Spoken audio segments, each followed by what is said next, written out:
Shalom saudara pendengar yang dikasihi Tuhan Yesus Kristus. Selamat siang dan salam sejahtera untuk kita semuanya. Selamat datang kembali di Renungan Rohani pada siang hari ini. Semoga saudara yang terkasih dalam keadaan sehat selalu, kiranya damai dan sukacita Roh Kudus melimpah di dalam hati dan pikiran saudara saat ini. Sebelum kita mulai renungan pada siang hari ini, marilah kita bersama-sama berdoa. Allah Bapa yang baik dan ajaib, Bapa yang bertahta di kerajaan sorga, Bapa yang kami kenal di dalam Tuhan Yesus Kristus. Terima kasih atas penyertaan yang Tuhan berikan kepada kami atas siang hari yang indah ini. Terima kasih telah memberi kami kesempatan untuk selalu dapat bersyukur atas segala pekerjaan yang kami kerjakan. Maka dari itu, kami mohon kiranya Bapa berkenan menyertai kami selalu di sepanjang hari ini. Terima kasih atas berkat-Mu hingga saat ini kami masih bisa merasakan kebaikan-Mu dan buatlah agar kami selalu mengucap syukur kepada-Mu. Tuhan Yesus Kristus, terima kasih pada saat ini kami masih bisa bekerja. Tuhan, saat ini kami akan memulai pekerjaan kami. Berkatilah pekerjaan ini dan sertailah sepanjang kami selama bekerja pada hari ini, agar menjadi berkat bagi kami, bagi keluarga kami dan juga tempat kami bekerja. Berkati seluruhnya di siang hari ini, agar berjalan dengan baik, dan menjadi berkat untuk kami jalani bersama dengan anak Tuhan yang lainnya. Dalam nama Tuhan Yesus, kami berdoa. Amin. Sahabat pendengar renungan saudara rohani, bacaan renungan dan ayat emas Alkitab renungan kita siang hari ini akan kita mulai dari pembacaan nats sebagai berikut. Aku juga telah datang kepadamu dalam kelemahan dan dengan sangat takut dan gentar. Tertulis di dalam kitab 1 Korintus 2 ayat 3, topik renungan kita hari ini adalah keterbatasan kita. Bacaan kita pada siang ini terambil dari kitab Matius 25 ayat 24 sampai dengan ayat 28. Kini datanglah juga hamba yang menerima 1 talenta itu dan berkata, Tuan, aku tahu bahwa Tuan adalah manusia yang kejam yang menuai di tempat di mana Tuan tidak menabur dan yang memungut dari tempat di mana Tuan tidak menanam. Karena itu aku takut dan pergi menyembunyikan talenta Tuan itu di dalam tanah. Ini, terimalah kepunyaan Tuan. Maka jawab tuannya itu, Hai kamu, hamba yang jahat dan malas, jadi kamu sudah tahu, bahwa aku menuai di tempat di mana aku tidak menabur dan memungut dari tempat di mana aku tidak menanam. Karena itu sudahlah seharusnya uangku itu kau berikan kepada orang yang menjalankan uang, supaya sekembaliku aku menerimanya serta dengan bunganya. Sebab itu, ambillah talenta itu daripadanya, dan berikanlah kepada orang yang mempunyai 10 talenta itu. Ayat renungan kita ini terambil dari kitab Matius 25 ayat 24 sampai dengan ayat 28. Kata mutiara renungan kita hari ini adalah, terlalu banyak orang melakukan kesalahan dengan memendam berbagai talenta mereka. Mari kita mulai renungan siang kita. Baiklah, mari kita mulai segmen kisah inspiratif. Susanne Bloch, seorang imigran dari Jerman, sering bermain musik bersama Albert Einstein dan para ilmuwan terkemuka lain. Ia berkata bahwa Einstein adalah pemain biola yang hebat, tetapi ia sering membuat jengkel para pemusik lainnya karena tak bisa mengikuti ketukan irama. Einstein tak bisa menghitung ketukan, kata Bloch menjelaskan, ya, Einstein bisa merancang teori-teori revolusioner tentang alam semesta, tetapi ia bermasalah dalam menghitung irama. Namun, meski memiliki keterbatasan, Einstein tetap seorang pemusik yang antusias. Apakah kadang-kadang kita meratapi berbagai keterbatasan kita? Kita semua mempunyai kemampuan, tetapi kita kadang juga terhambat oleh ketidakmampuan. Dari situ, kita bisa saja tergoda untuk menggunakan keterbatasan kita sebagai alasan untuk tidak melakukan beberapa hal, yang sebenarnya bisa kita lakukan jika Allah telah memampukan kita. jika kita tidak berbakat untuk berbicara di depan umum atau menyanyi di paduan suara, bukan berarti kita boleh berdiam diri saja dan tidak melakukan apa-apa untuk pelayanan. Saat kita menyadari bahwa kita semua mempunyai keterbatasan, marilah kita berusaha mencari pimpinan Allah untuk dapat menggunakan talenta kita. Kita pasti dapat berdoa, kita pasti dapat menunjukkan kebaikan kepada orang lain, kita dapat mengunjungi orang-orang yang kesepian, sakit, dan berusia lanjut. Kita dapat dengan sederhana dan mengena menceritakan betapa berartinya Yesus bagi hidup kita. Paulus berkata, "Demikianlah kita mempunyai karunia yang berlain-lainan menurut anugerah yang diberikan kepada kita." Bergantung kepada kekuatan Allah, 1 Korintus 2 ayat 5 berkata, "Supaya iman kamu jangan bergantung pada hikmat manusia, tetapi pada kekuatan Allah."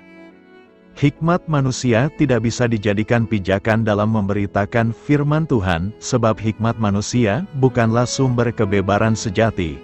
Jika kita melihat kitab Korintus 2 ini, Paulus kembali menekankan bahwa pemberitaan Injil yang dia lakukan bukan dengan kekuatannya, bukan dengan hikmat yang dia miliki, tetapi dengan kekuatan Allah. Secara jelasnya, mari kita perhatikan 1 Korintus 2 ayat 1 sampai ayat 5.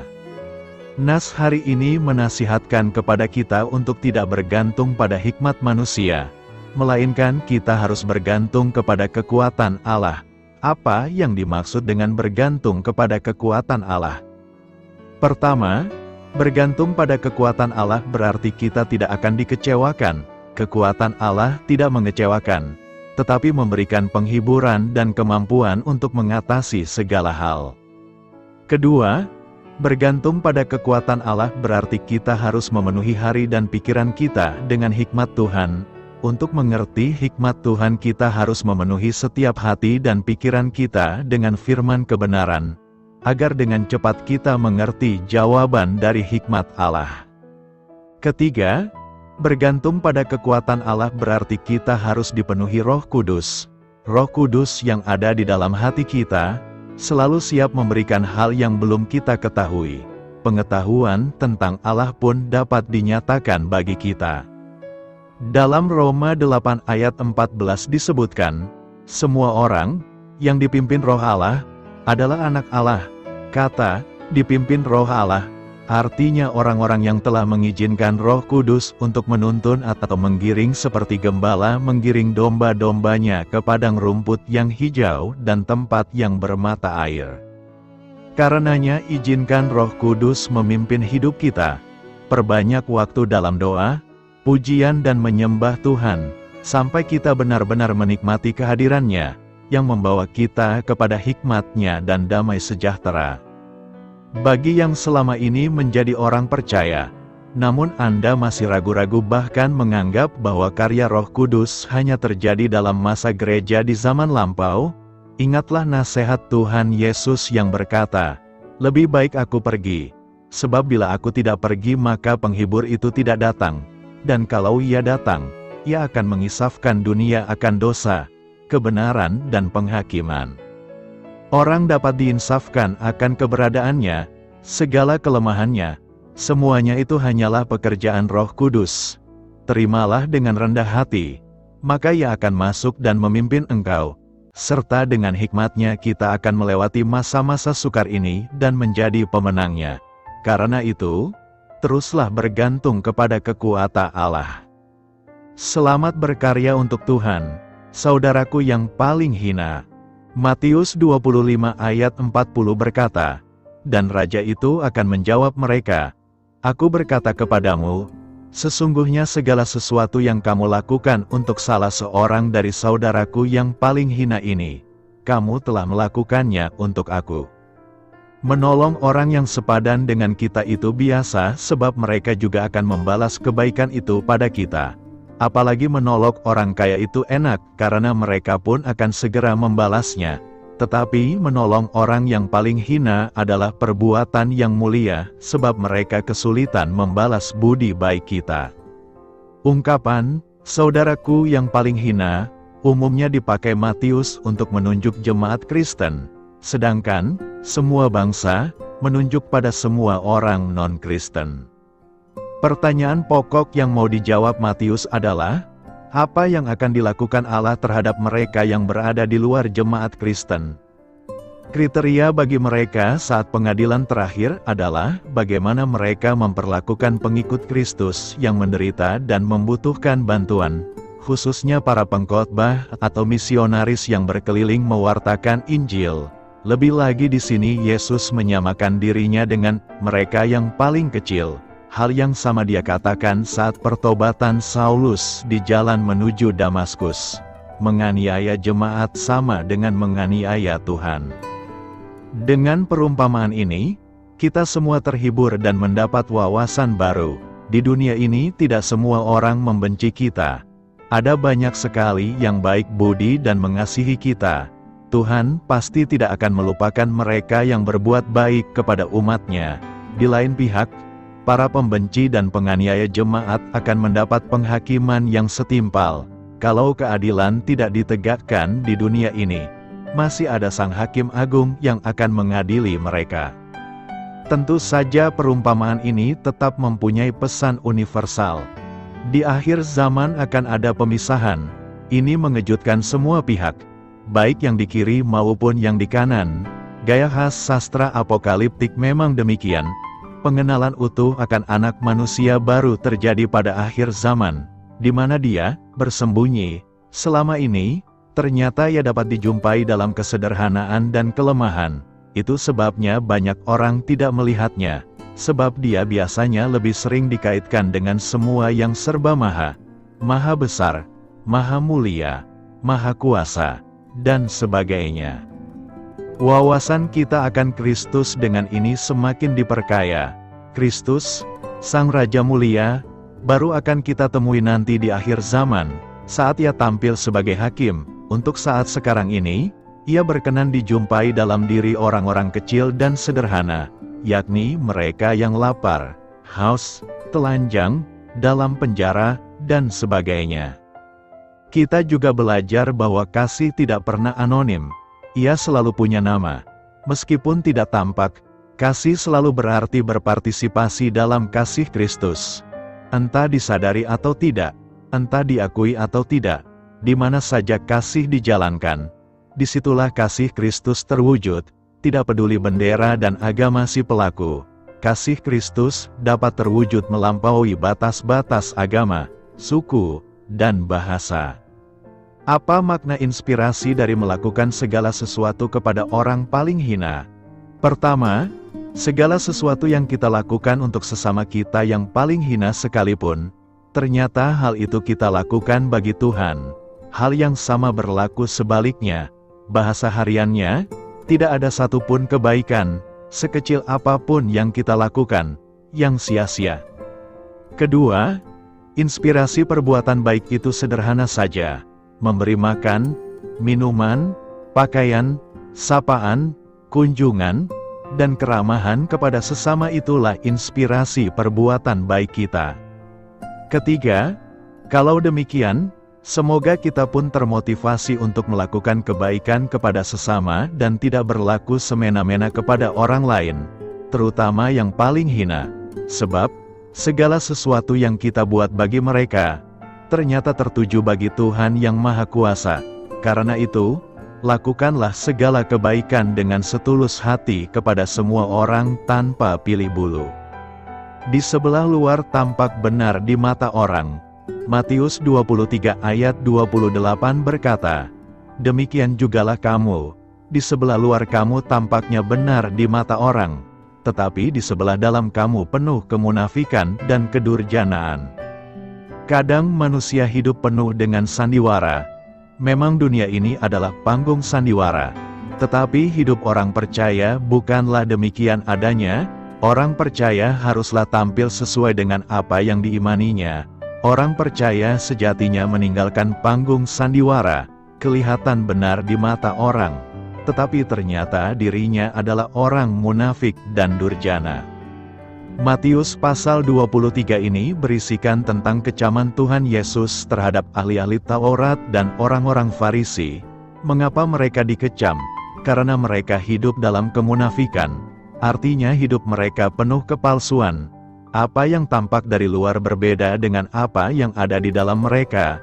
Tahu kebenaran firman Tuhan tapi tidak melakukannya. Bahkan perbuatan mereka jauh menyimpang dari apa yang mereka ajarkan kepada orang lain. Sikap munafik adalah satu sikap di mana seseorang menutupi kekurangannya atau kesalahannya dengan cara yang licik dan eksklusif. Di hadapan banyak orang mereka berlaku baik, ramah, sok rohani dan saleh, padahal apa yang ada di hati mereka sangat bertolak belakang. Bahkan motivasi pelayanan mereka tidak benar, karena semua pekerjaan yang mereka lakukan hanya dimaksud supaya dilihat orang. Tidak ada kasih yang mendasari pelayanan mereka. Mereka melakukan pekerjaan-pekerjaan rohani dengan harapan beroleh pujian dan sanjungan dari orang lain, sehingga Tuhan Yesus memberi nasihat, "Turutilah dan lakukanlah segala sesuatu yang mereka ajarkan kepadamu, tetapi janganlah kamu turuti perbuatan-perbuatan mereka, karena mereka mengajarkannya tetapi tidak melakukannya." Orang-orang Farisi dan ahli Taurat dikatakan Tuhan, tampaknya mereka benar di mata orang tetapi di sebelah dalam penuh kemunafikan. Mereka memanggil Yesus Kristus Guru, tetapi mereka sesungguhnya tidak setuju dengan pengajarannya. Kelihatannya para ahli Taurat dan orang Farisi sudah terbiasa dengan sikap berpura-pura. Mereka sudah biasa berpura-pura rajin berdoa, dan sengaja melakukannya di depan orang. Orang yang munafik digambarkan seperti kuburan yang dilabur putih, yang sebelah luarnya memang bersih tampaknya, tetapi yang sebelah dalamnya penuh tulang belulang dan pelbagai jenis kotoran, di luar tampak putih dan menarik, tapi di dalamnya busuk. Tanpa disadari sifat munafik ini telah mendarah daging dalam kehidupan orang percaya. Untuk itu kita perlu dimurnikan dari berbagai macam kemunafikan, supaya apa yang kita lakukan berkenan di hadapan Tuhan. Adapun sifat munafik antara lain, ingin dipuji dan dihormati orang, suka berpura-pura baik, dan suka mencari kesalahan orang lain. Firman-Nya tegas, "Hai orang munafik, keluarkanlah dahulu balok dari matamu, maka engkau akan melihat dengan jelas untuk mengeluarkan selumbar itu dari mata saudaramu." Jika ada kemunafikan dalam hidup kita, apapun yang kita lakukan akan menjadi sia-sia. Mereka hanya mementingkan penampilan dari luar.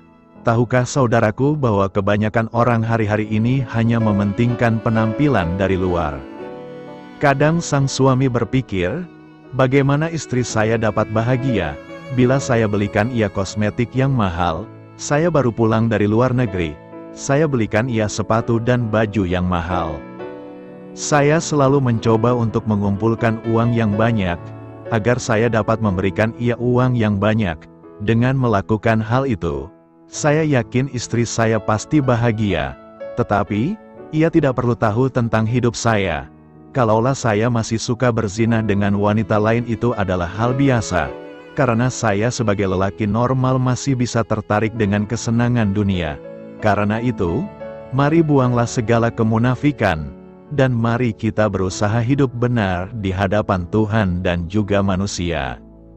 Mari kita buat ringkasan Injil Matius untuk membantu saudara memahami topik renungan hari ini. Penulis kitab ini dikenal sebagai Injil Matius karena ditulis oleh Rasul dengan nama yang sama. Gaya penulisan kitab ini persis seperti yang diharapkan dari seorang pria yang pernah menjadi pemungut cukai. Matius sangat tertarik dengan akuntansi. Injil Matius sangat teratur dan ringkas. Alih-alih menulis secara kronologis, Matius menyusun Injil ini melalui 6 pembahasan. Sebagai seorang pemungut cukai, Matius memiliki keterampilan yang membuat tulisannya semakin menarik bagi orang Kristen. Pemungut cukai diharapkan mampu menulis dalam bentuk steno, yang pada dasarnya berarti bahwa Matius dapat mencatat perkataan seseorang saat mereka berbicara, kata demi kata. Kemampuan ini berarti bahwa perkataan Matius tidak hanya diilhami oleh Roh Kudus, tetapi juga harus mewakili transkrip aktual dari beberapa khotbah Kristus. Misalnya, khotbah di bukit, sebagaimana dicatat dalam bab 5-7, hampir pasti merupakan rekaman sempurna dari pesan agung itu. Artikel lengkap, siapa yang menulis kitab Matius? Siapa penulis Matius? Sebagai seorang rasul, Matius menulis Injil Matius pada periode awal gereja, mungkin pada tahun 55-65 Masehi. Ini adalah masa ketika sebagian besar orang Kristen adalah orang Yahudi yang bertobat, jadi fokus Matius pada perspektif Yahudi dalam Injil ini dapat dimengerti. Matius bermaksud untuk membuktikan kepada orang-orang Yahudi bahwa Yesus Kristus adalah Mesias yang dijanjikan. Lebih dari Injil lainnya, Injil Matius mengutip Perjanjian Lama untuk menunjukkan bagaimana Yesus menggenapi perkataan para nabi Yahudi. Matius menjelaskan secara rinci garis keturunan Yesus dari Daud, dan menggunakan banyak bentuk tutur kata yang dapat diterima oleh orang Yahudi. Kasih dan perhatian Matius terhadap umatnya tampak jelas melalui pendekatannya yang cermat dalam menceritakan kisah Injil. Matius 5 ayat 17 berkata, "Janganlah kamu menyangka bahwa aku datang untuk meniadakan hukum Taurat atau kitab para nabi. Aku datang bukan untuk meniadakannya, melainkan untuk menggenapinya." Matius 5 ayat 43 dan 44 berkat, "Kamu telah mendengar firman, kasihilah sesamamu manusia dan bencilah musuhmu. Tetapi aku berkata kepadamu, kasihilah musuhmu dan berdoalah bagi mereka yang menganiaya kamu." Matius 6 ayat 9 sampai ayat 13 berkata, "Karena itu berdoalah demikian, Bapa kami yang di sorga, dikuduskanlah namamu, datanglah kerajaanmu, jadilah kehendakmu di bumi seperti di sorga. Berikanlah kami pada hari ini makanan kami yang secukupnya, dan ampunilah kami akan kesalahan kami, seperti kami juga mengampuni orang yang bersalah kepada kami. Dan janganlah membawa kami ke dalam pencobaan, tetapi bebaskanlah kami dari yang jahat." Matius 16 ayat 26 berkata, "Apa gunanya seorang memperoleh seluruh dunia tetapi kehilangan nyawanya? Karena apakah yang dapat diberikannya sebagai ganti nyawanya?" Matius 22 ayat 37 sampai ayat 40 berkat, jawab Yesus, "Kasihilah Tuhan, Allahmu, dengan segenap hatimu dan dengan segenap jiwamu dan dengan segenap akal budimu. Itulah hukum yang terutama dan yang pertama. Dan hukum yang kedua, yang sama dengan itu, ialah, kasihilah sesamamu manusia seperti dirimu sendiri. Pada kedua hukum ini tergantung seluruh hukum Taurat dan kitab para nabi." Matius 27 ayat 31 berkata, "Setelah mereka mengolok-olok dia, mereka menanggalkan jubahnya dan mengenakan kepadanya pakaiannya sendiri. Kemudian mereka membawa dia keluar untuk disalibkan." Matius 28 ayat 5 sampai ayat 6 berkata, "Lalu kata malaikat itu kepada perempuan-perempuan itu, 'Jangan takut, sebab aku tahu kamu mencari Yesus yang disalibkan itu. Ia tidak ada di sini, sebab ia telah bangkit, sama seperti yang telah dikatakannya. Datanglah dan lihatlah tempat di mana dia berbaring.'" Matius 28 ayat 19 dan 20 berkata, "Karena itu pergilah, jadikanlah semua bangsa muridku dan baptislah mereka dalam nama Bapa dan Anak dan Roh Kudus, dan ajarlah mereka melakukan segala sesuatu yang telah kuperintahkan kepadamu. Dan ketahuilah, aku menyertai kamu senantiasa sampai kepada akhir zaman." Injil Matius membahas garis keturunan, kelahiran, dan kehidupan awal Kristus dalam dua bab pertama. Dari sana, kitab ini membahas pelayanan Yesus. Uraian tentang ajaran Kristus disusun di sekitar wacana, seperti khotbah di bukit dalam bab 5 hingga 7. Bab 10 melibatkan misi dan tujuan para murid. Bab 13 adalah kumpulan perumpamaan. Bab 18 membahas gereja. Bab 23 memulai wacana tentang kemunafikan dan masa depan. bab 21 hingga 27 membahas penangkapan, penyiksaan, dan eksekusi Yesus. Bab terakhir menggambarkan kebangkitan dan amanat agung. Karena tujuan Matius adalah untuk menghadirkan Yesus Kristus sebagai Raja dan Mesias Israel, ia mengutip dari Perjanjian Lama lebih banyak daripada ketiga penulis Injil lainnya. Matius mengutip lebih dari 60 kali dari bagian-bagian nubuatan Perjanjian Lama, yang menunjukkan bagaimana Yesus menggenapinya. Ia memulai Injilnya dengan silsilah Yesus, menelusurinya kembali ke Abraham, nenek moyang orang Yahudi. Dari sana, Matius mengutip secara ekstensif dari para nabi, sering menggunakan frasa, seperti yang difirmankan melalui nabi-nabi. Ayat-ayat ini merujuk pada nubuat-nubuat Perjanjian Lama tentang kelahirannya dari seorang perawan di Betlehem, kepulangannya dari Mesir setelah kematian Herodes, pelayanannya kepada orang-orang bukan Yahudi, penyembuhannya yang ajaib baik bagi tubuh maupun jiwa, perkataannya dalam perumpamaan, dan masuknya dengan kemenangan ke Yerusalem. Injil Matius adalah pengantar yang sangat baik untuk ajaran-ajaran inti kekristenan. Gaya kerangka yang logis memudahkan untuk menemukan diskusi tentang berbagai topik. Matius sangat berguna untuk memahami bagaimana kehidupan Kristus merupakan penggenapan nubuat-nubuat Perjanjian Lama. Pembaca yang dituju Matius adalah sesama orang Yahudi. Banyak di antaranya terutama orang Farisi dan Saduki keras kepala menolak menerima Yesus sebagai Mesias mereka. Meskipun telah membaca dan mempelajari Perjanjian Lama selama berabad-abad, mata mereka dibutakan terhadap kebenaran tentang siapa Yesus sebenarnya. Yesus menegur mereka karena hati mereka yang keras dan penolakan mereka untuk mengenali Dia yang seharusnya telah mereka nanti-nantikan. Mereka menginginkan seorang Mesias menurut cara mereka sendiri, seseorang yang akan memenuhi keinginan mereka sendiri dan melakukan apa yang mereka inginkan darinya. Seberapa sering kita mencari Tuhan menurut cara kita sendiri? Tidakkah kita menolaknya dengan menganggapnya hanya memiliki sifat-sifat yang kita anggap dapat diterima? Sifat-sifat yang membuat kita merasa senang kasih, belas kasihan, kasih karunia-Nya, sementara menolak sifat-sifat yang kita anggap tidak menyenangkan murka, keadilan, dan kemarahan-Nya yang kudus. Kita tidak berani melakukan kesalahan yang sama seperti orang Farisi, menciptakan Tuhan menurut gambar kita sendiri, dan kemudian mengharapkan Dia untuk memenuhi standar kita. Tuhan seperti itu tidak lebih dari sekadar berhala. Alkitab memberi kita lebih dari cukup informasi tentang sifat dan identitas sejati Tuhan dan Yesus Kristus untuk menjamin penyembahan dan ketaatan kita. Selamat memulai karya di dalam kehidupan kita untuk Tuhan. Doa saya menyertai saudara sekalian. Saya memberkati Anda, agar sewaktu Anda mencarinya dari Dia, Bapa Surgawi Anda akan memberikan bagi Anda roti harian Anda, dalam nama Yesus Kristus, Tuhan yang berkuasa atas alam semesta dan menuntun kita kepada iman yang menyelamatkan. Tuhan Yesus menyertai senantiasa. Tuhan memberkati. Amin.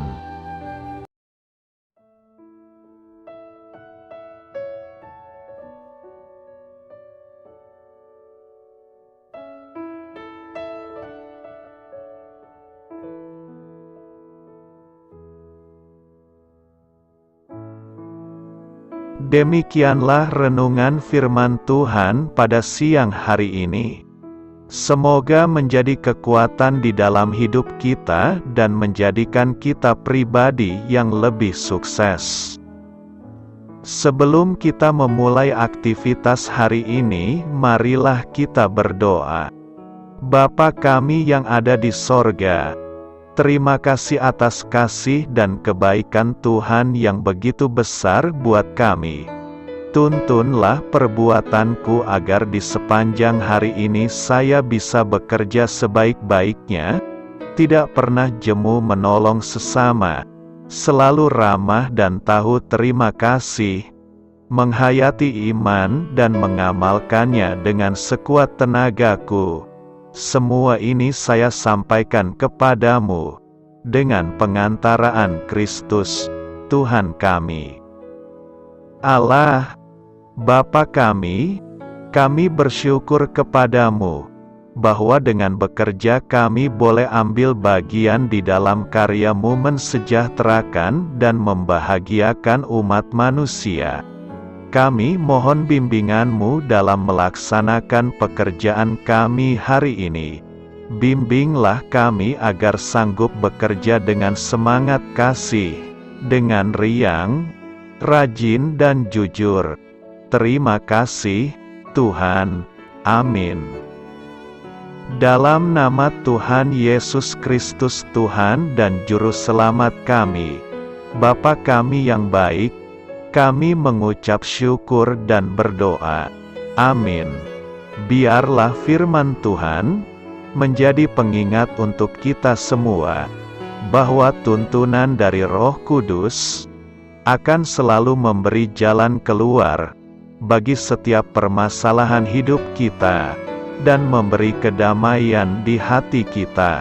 Amin. Sampai jumpa di renungan siang saudara rohani berikutnya. Shalom.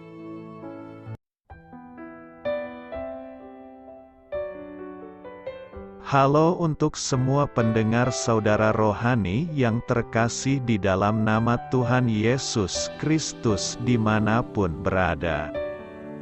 Mari dukung kami, tim redaksi Renungan Harian Saudara Rohani, dengan cara memberikan bantuan, kritik dan masukan. Saudara dapat memberikan masukan melalui kolom komentar di bawah atau mengirim kepada kami langsung melalui email yang tertera di layar Anda, saudararohani@gmail.com.